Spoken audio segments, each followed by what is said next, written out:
Mesdames et messieurs, bonsoir. Et au 166e jour de l'agression contre Gaza, celle-ci prend aujourd'hui une dimension dramatique en plus des bombes qui déciment des quartiers entiers et tuent des familles entières en les effaçant simplement du registre civil.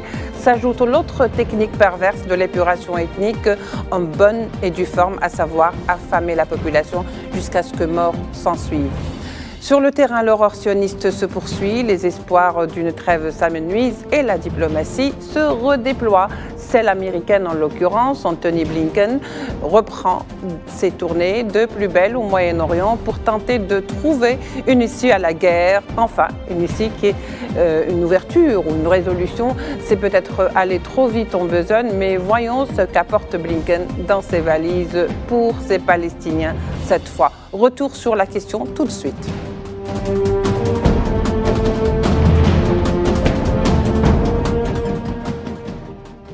Alors, pour en parler ce soir, nous accueillons avec beaucoup de plaisir nos deux invités. D'abord, Gamal Abina, expert en questions internationales. Il est avec nous en direct par Skype depuis Paris. Gamal, bonsoir. Bonsoir Leïla et merci pour l'invitation. Merci à vous d'être avec nous. Amjad Chihab, professeur de sciences politiques à l'université d'Al-Aqsa. Il est avec nous depuis Ramallah en direct par Skype. Monsieur Amjad Chihab, bonsoir. Merci de vous joindre à nous. Bonsoir, bonsoir à vous, à votre invité, à tous les téléspectateurs et Ramadan Karim. Alors, avant de faire un petit peu le point sur la question, ou en tous les cas sur le terrain, ce qui se passe aujourd'hui à Gaza, au 166e jour de l'agression, commençons un petit peu par cette nouvelle ou cette tournée du secrétaire d'État aux Affaires étrangères américain Anthony Blinken au Moyen-Orient. Selon le Figaro qui rapporte l'information et le Times, ils disent qu'il sera question de déployer tous les efforts pour parvenir à un cessez-le-feu. Gamal Abina, pour commencer. Faut-il espérer de cette nouvelle ou que faut-il espérer de cette visite, loin bien sûr des discours à consommation médiatique, à savoir déployer des efforts pour un cessez-le-feu, alors qu'on sait très bien, on en parle depuis plus de 3 mois et on ne voit rien venir. Il ne faut pas croire à ce que disent les Américains, c'est juste un discours cosmétique à visée interne. Ils ont une base électorale plus ou moins de gauche, puisque les démocrates sont considérés plus ou moins centre-gauche. Et cette base électorale, essentiellement jeune, constituée d'une jeunesse américaine, même juive américaine, est plutôt critique vis-à-vis de la politique extrêmement violente engagée par les démocrates aux côtés d'Israël. Qu'il faut se rappeler qu'au début du conflit, Blinken avait revendiqué fièrement être juif sioniste, et qu'il faut se rappeler que M. Biden de même a dit, alors qu'il est protestant, qu'il était sioniste. Donc ces deux hommes sont dans une démarche va-t-en-guerre qui n'a jamais été un mystère, ça n'a jamais été des faiseurs de paix. S'ils voulaient réellement obtenir un cessez-le-feu, une cessation totale des hostilités de la part de l'entité sioniste, ils tireraient sur la corde de M. Netanyahou, ce criminel de guerre, et diraient immédiatement, on arrête tout immédiatement, sinon on vous coupe l'alimentation en armes, en argent, en matériel, on vous stoppe tout. Ça a été fait en 93, à l'époque, avec James Baker qui a dit à Shamir, qui était aussi violent que Netanyahou, on arrête, vous allez à la table des négociations, sinon on vous coupe les financements. Eh bien, ils peuvent le faire. Celui qui a la décision, ce n'est pas Israël, ce n'est pas l'entité sioniste, ce ne sont pas ces barbares. Celui qui a la décision dans la région, c'est les États-Unis. Ils font ce qu'ils veulent, où ils veulent, mais là, étrangement, ils prétendent demander l'autorisation à un criminel de guerre plutôt que de tirer sur la corde et faire en sorte que ce chien enragé s'arrête. Et j'utilise le terme à dessein. C'est un raciste, il faut utiliser les termes à dessein. Oui, alors il faut dire également dans la même suite d'idées que finalement la décision est entre les mains des Américains.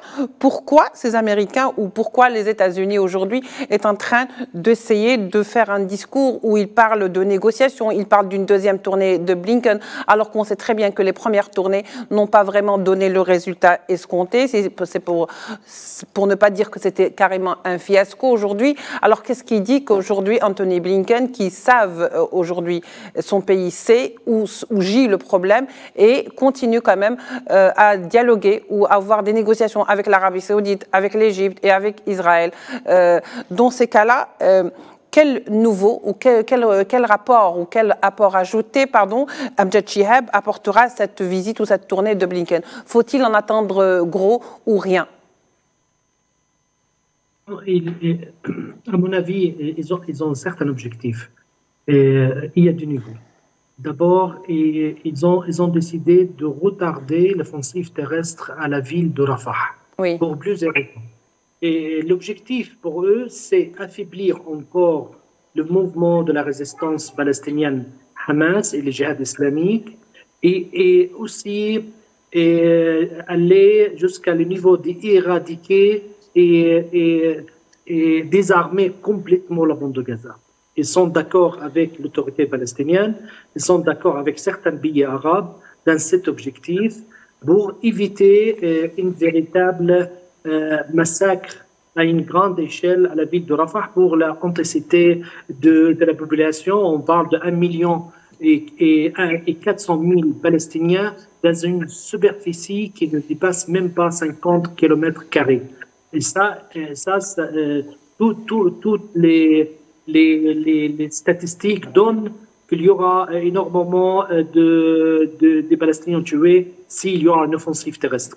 Ils voulaient aller aussi faire une ligne de protection bien au fond sur la ligne de frontière entre la bande de Gaza et l'Égypte, de mesures plus de sécurité. Ils pensent avec ça qu'ils peuvent couper tous les tunnels. Ils ont l'impression qu'il y a encore de tunnels qui fonctionnent et qui dépassent des armes de Sinaï à la bande de Gaza. Aussi, et ils voulaient créer une autorité complètement hostile à l'autorité de Hamas, avec de services de sécurité qui n'a pas travaillé depuis 17 ans, depuis que le Hamas contrôle la bande de Gaza.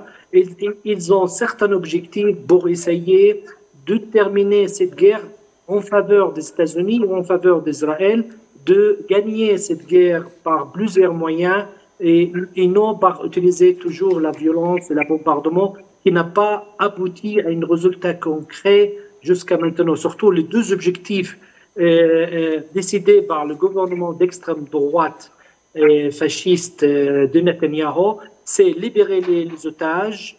Pour eux, c'est un otage, pour nous, c'est les prisonniers, et gagner la guerre, éradiquer Hamas. Ils n'ont pas éteint ni l'un ni l'autre, mais aussi ils ont une autre stratégie plus large, c'est le nettoyage ethnique, détruire toute l'infrastructure, détruire tous les moyens de vivre pour les Palestiniens, pour leur pousser après la guerre à quitter la bande de Gaza. Ils pensent qu'il y aura à peu près 1 million de Palestiniens qui vont décider de quitter la bande de Gaza après. Et la visite de Blinken, c'est de ranger tout ça. Oui. C'est de assurer aux Israéliens, on est avec vous, mais on n'aime pas la façon que vous travaillez. Oui. Vous utilisez trop de force, vous tuez trop de Palestiniens pour rien. Votre objectif doit être ciblé juste contre les résistants armés et non contre les civils, parce que l'opinion publique ne peut pas rester silencieux face à la politique d'affamer les Palestiniens et face à tous ces massacres quotidiens. Surtout, ils sont en train de massacrer les gens comme ça le soir, ils bombardent des avions. N'importe quel moment, sauvagement. N'importe quel moment, et tout le monde sait qu'il n'y a aucune cible militaire Gaza, que ce soit au nord ou au sud.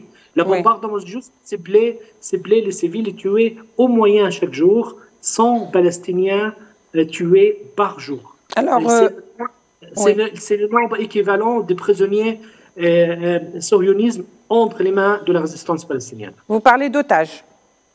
Oui. Ce qu'on appelle les otages, oui. Très bien. Voilà, nous, on utilise le terme Asra et non otage. Voilà, très bien. Et exactement, M. Amjad Chihab.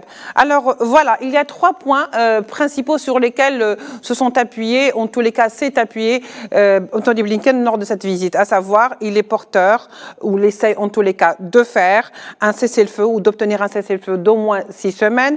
Il y a un accord pour la libération des otages, comme on les appelle, et aussi les mesures pour remédier à la crise humanitaire en 3e option.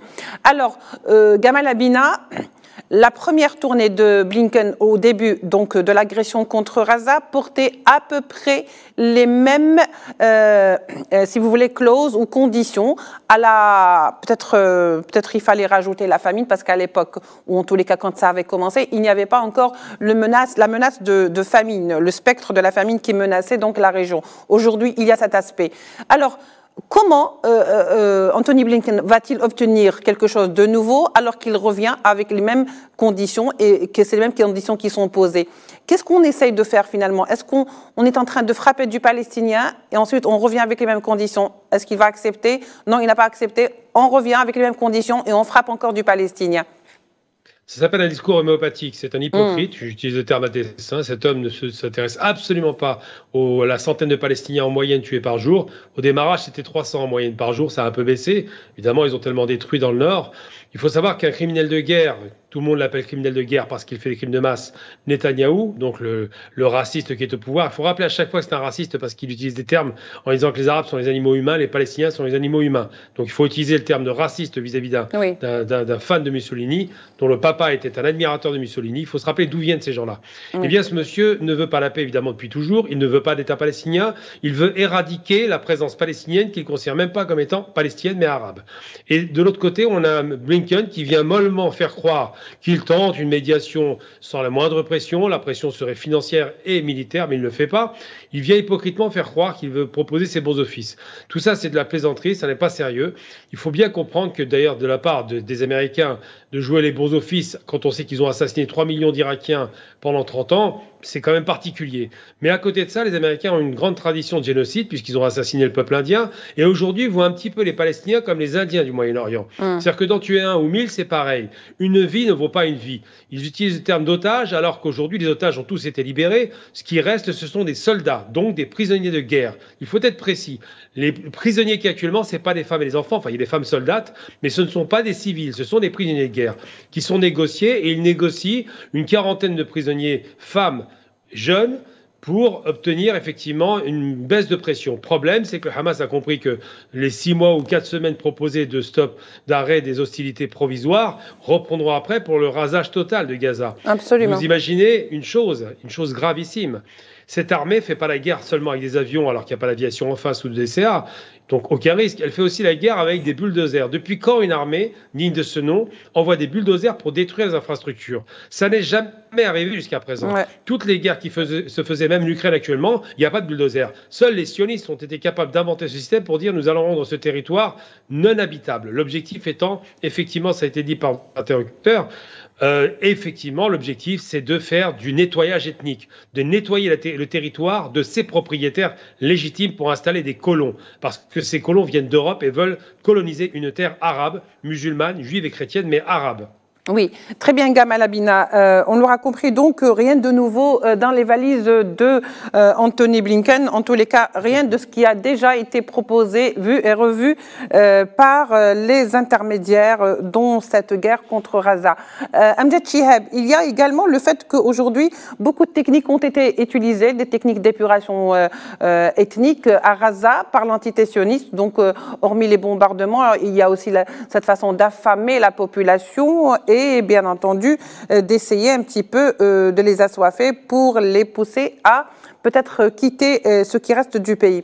Il y a également les dernières informations qui ont fait un petit peu le tour des réseaux sociaux, à savoir les déclarations qui ont été faites par l'armée de l'occupation sioniste qui ont reconnu avoir effectivement tué de sang-froid 20 combattants palestiniens à l'hôpital Al-Shifa lors des incursions qui ont été faites. Encore une autre transgression des droits de l'homme et des droits de la guerre. Amjad Chihab. Oui, ils ont reconnu qu'ils ont tué 90 personnes oui. à l'hôpital de Shifa. Ils ont arrêté... Ils disent les combattants du Hamas. Mais bon, oui, on sait où s'arrête l'information, où commence la propagande. Tout à fait. Mais ils disent qu'ils ont tué 90, mais il y a 20 combattants du Hamas. Selon leur version, version. Mais sur le terrain, ce qui leur énerve beaucoup, que Hamas n'a pas accepté jusqu'à maintenant. Oui. Il combat jusqu'à la fin, malgré la politique d'affamer la population malgré la situation insupportable, malgré la situation humanitaire et de santé, et malgré qu'il y aura aussi des pressions chaque nuit.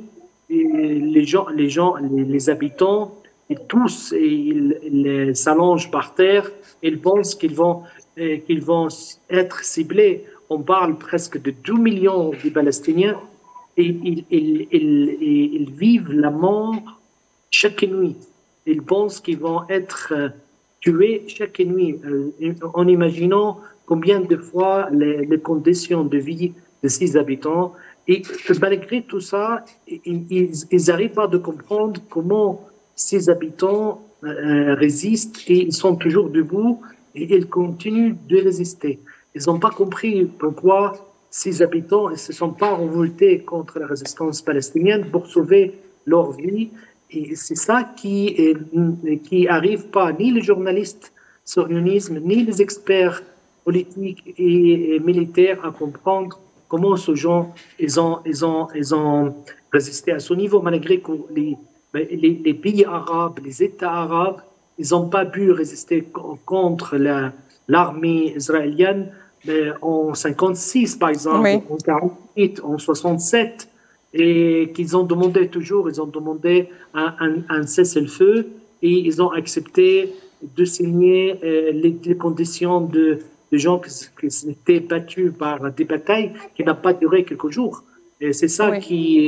qui a surpris. Ils ont peur que ce modèle, si il arrête la guerre, s'il y a un cessez-le-feu, ils ont peur que ce modèle va être comme un modèle pris dans certains pays arabes, surtout au Proche-Orient.